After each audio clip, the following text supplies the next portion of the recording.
Hey ho peeps, it's your boy LeoHightower, and it's time to get back into the world of Leo Reacts. And this time around, we're taking a look at Angry Video Game Nerd again. This time we're taking a look at Pong Consoles, Angry Video Game Nerd. I've never owned or played a Pong console before, but I do remember my mom owning an Atari 2600. And I played the daylights out of it back then, growing up, and as I got older. My mom just busted it out one time and we played it. I think she still has it, but you have to have a CRTV in order to play it, so yeah. And it's one of those screw into the TV play types, so yeah. We had a couple of games on them. The one I remember was Taz, Donkey Kong Jr., Spider Hunter, and Phoenix, for the most part. But anyway, how did Pong do exactly? I know that there were multiple iterations of Pong and everything, so let's take a look at that. So, shall we? And Angry Video Game Nerd is copyrighted to Cinemassacre and James Rolfe and everything. James, if you're watching and everything, how you doing, man? I love your content. Keep on making your awesome content. Seriously. And, this video is, I believe, under copyright protection and everything like that. And I'll leave a link to it, to the original in the description box below. But for now, let's get started, shall we? This is Leo Reacts to Angry Video Game Nerd.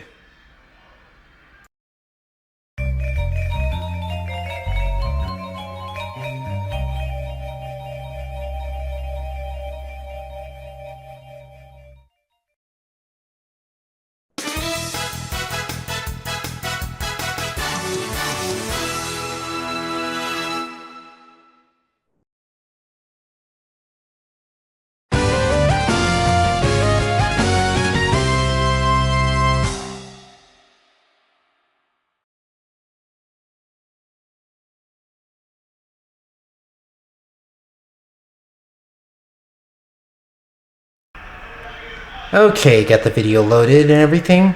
Oh yeah, I have to use my Raycons because my little grandniece broke my original headset, basically. So yeah, I'm gonna have to use my Raycons in order to do this, and I hope that they do good. I would use my originals, but I think they're upstairs. So yeah. Anyway, let's continue. Let's begin, shall we? In 3.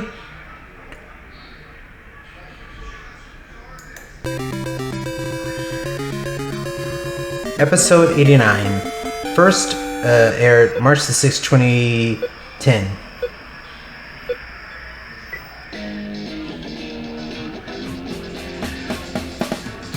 Oh god, I hated that level. Oh, and I hated that part too.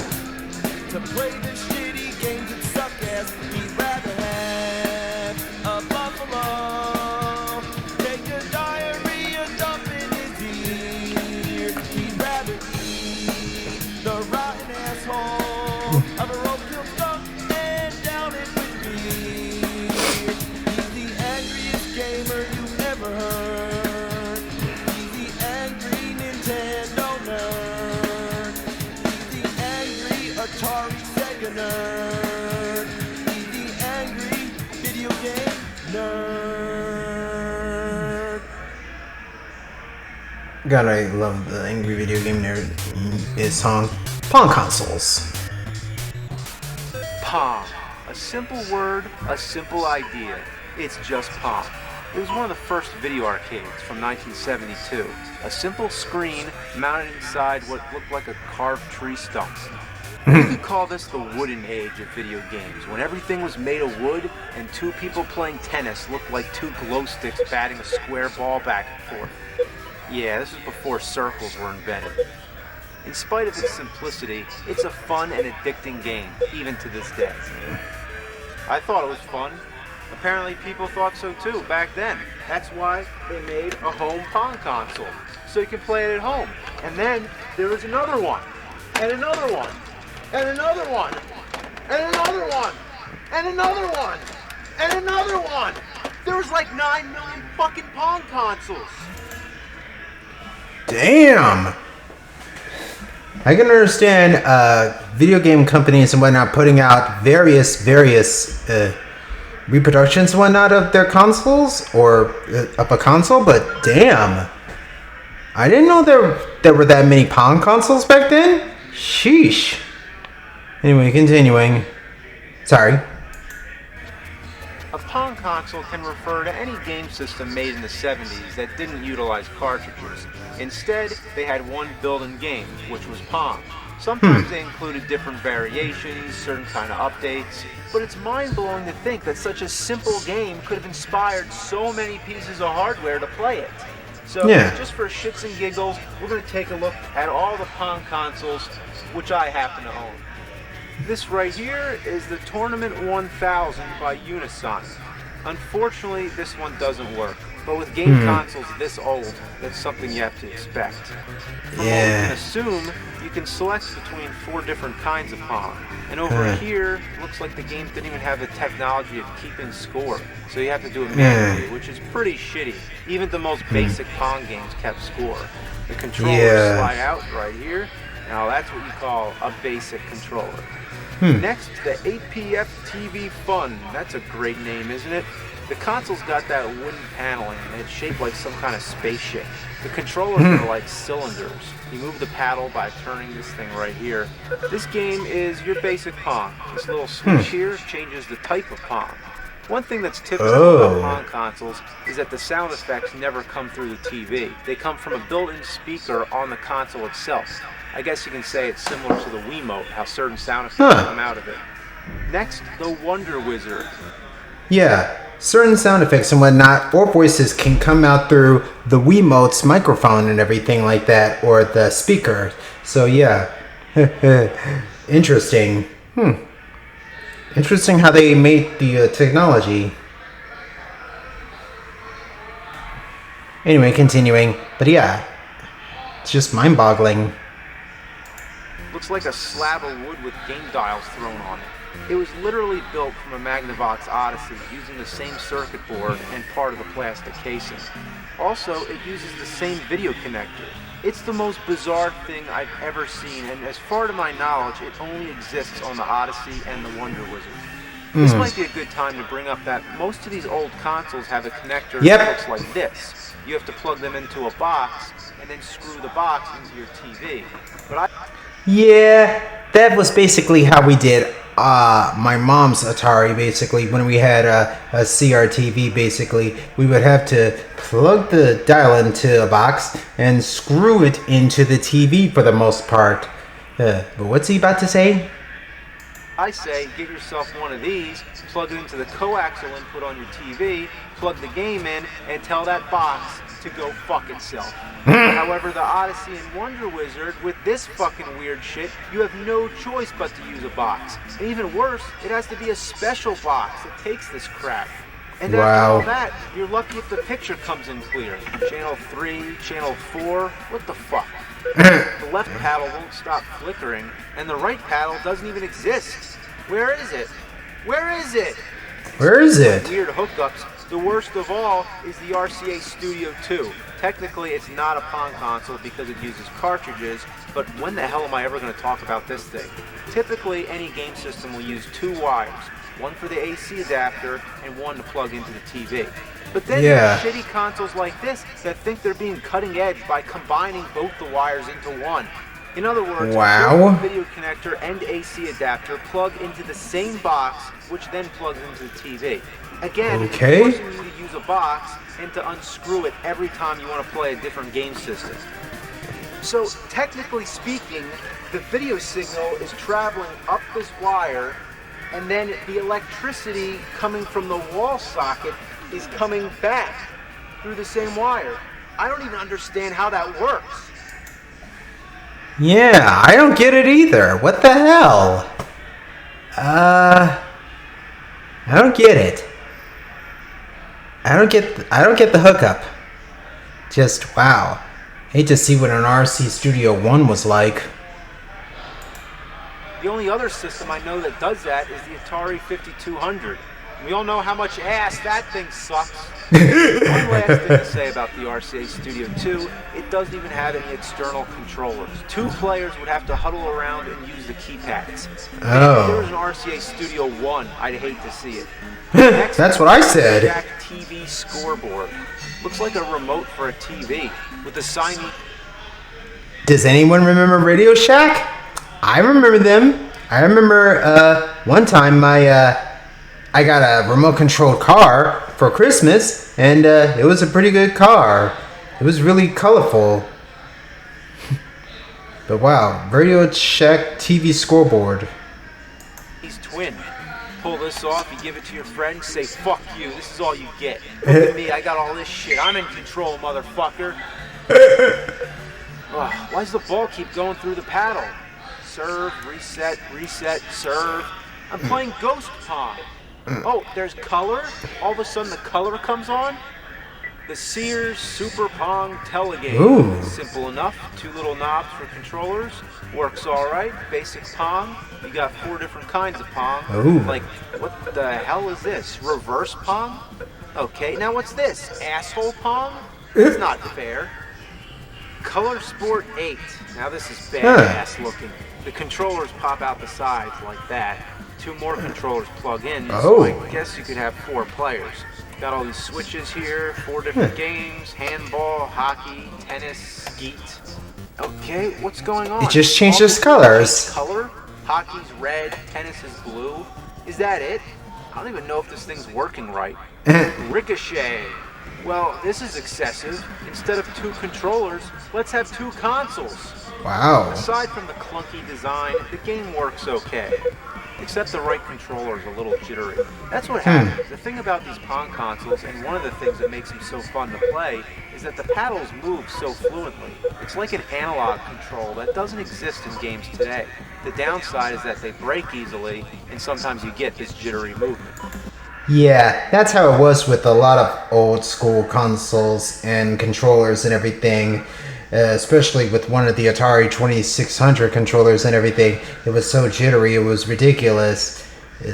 But yeah, it was so easy to break and everything, so you know.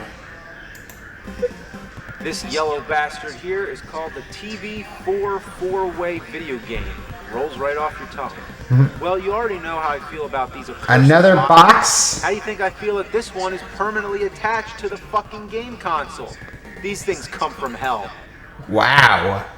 It's permanently attached to the game console and everything? Wow. And the controllers look pretty simple, but, oh boy. These forks at the end might as well be the devil's pitchfork. One of them's chewed off, so I have no way of connecting it to the TV. And I have no way of replacing the box. You think that makes me happy? It doesn't. Oh god. But wow. I guess you wouldn't have the parts or anything like that to replace the box, so yeah. Color TV Game 6. Color TV Game 6. It was made by Nintendo in 1977. Pretty Oh. It was only released in Japan, which is why it won't work on my American TVs. Oh. I've heard something about turning the channel to 95, but none of my TVs go any higher than 82. Oh Apparently, boy. it has 6 games, and 2 players would have to grapple for the controls. Nintendo had an updated version with 15 games and detachable controllers. Wow. Here's the Volley 6, fresh in the box. Ah, that stained white color, tasteless wood grain. It reeks with age. The controllers dismount, and you got a nice tray to hold your beer.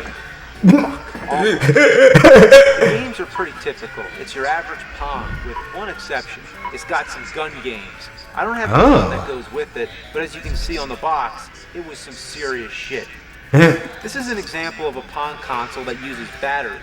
That's another thing I need to mention. It's always C batteries, but you have the option of using an AC adapter. Now, tell me. It used C batteries, but you could also have the option of using the AC adapter? Okay. What are you going to do with C batteries? I guess that's what he's going to ask right here. So, yeah.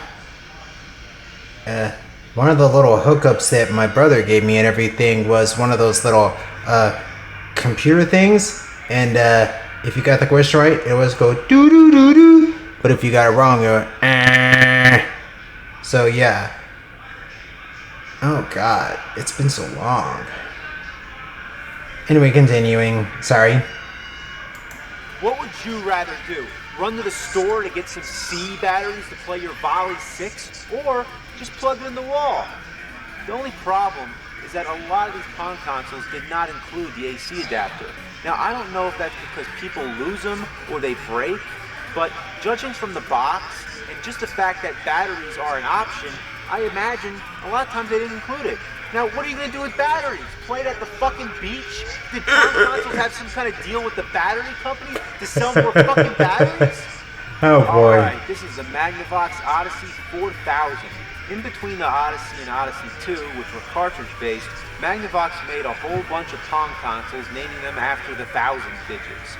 The biggest innovation here is that you can move in any direction, rather than just straight up and down. The Fairchild Channel F was another innovation.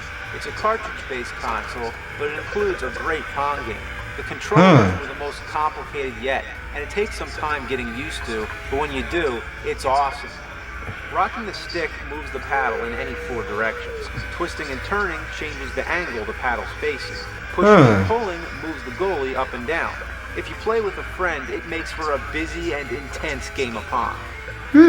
This is the Coleco Telstar. Once again, the controllers are built on the console. There's 3 settings: tennis, hockey, and handball. It's another basic Pong console. At last, we have the Coleco Telstar Arcade. Look at this mess. A steering wheel? I think I saw one of those before. I've seen one of these before. The Coleco Telstar? Yeah. I'm pretty positive I saw one of these in a flea market store one time. And a steering wheel, a gun, and a throttle. A gun? What madman came up with this? Yeah, what madman thought of that? Seriously. Believe it or not, it actually uses cartridges.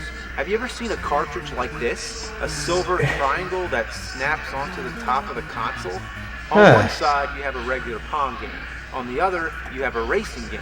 The lever controls your speed, and the wheel steers your car vertically on the screen. It's kind of cool. Oh. The gun game is like trying to shoot falling stars. It's impossible, but the gun's probably broken, so who knows? Well, that's Pong for you. All these different consoles goes to show how such a simple game could become such a hot-selling franchise.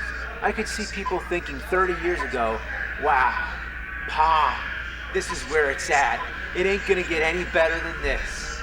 Now let's just hear this Xbox 360, some modern game system. I don't know, maybe it has advanced graphics. Pause right there, but yeah, it's amazing how technology can come basically and evolve and everything. That reminds me, whenever I get a chance, I have to watch Dan Bull's video game rap music video whenever I get a chance. But yeah, Pong. Who would have thought? So many innovations, so many consoles and everything. Wow. Technology sure is amazing. I'm a technology type person. I grew up around technology, computers, video game consoles, CDs, Walkmans, and just amazing.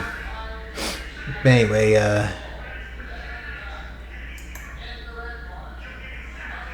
This is where it's at. It ain't gonna get any better than this. Now let's just hear this Xbox 360, some modern game system. I don't know, maybe it has advanced graphics, might even be in color. Let's check it out. You have no idea.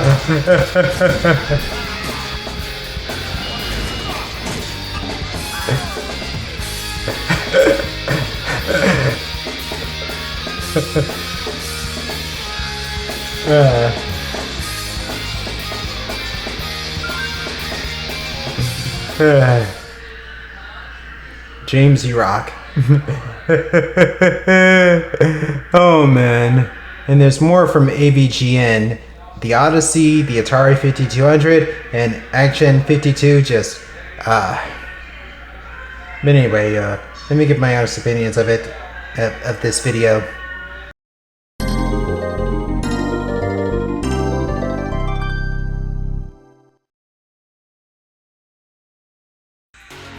Okay, that was Angry Video Game Nerd Pong Consoles, my reaction to it, and I gotta tell you, wow, who knew that there were so many Pong consoles and everything, and the ones that James had went through and everything, impressive. The advancements and wonders of technology, truly, truly amazing. But I gotta tell you, Pong, out of all its innovations and all its consoles and everything, truly was amazing. Especially the Coleco Star one, just amazing. And Ricochet, just I gotta tell you, if they had done this with any other consoles, especially Nintendo and everything, I wonder how far they would have gone. Seriously, the fact that they made that one Pong console from Nintendo and everything is just amazing.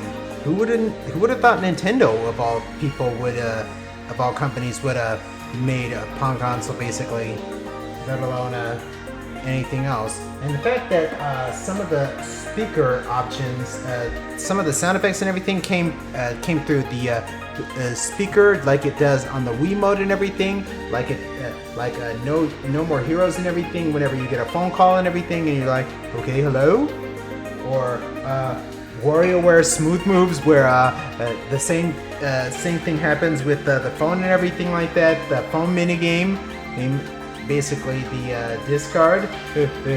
But yeah, it's just amazing and everything like that.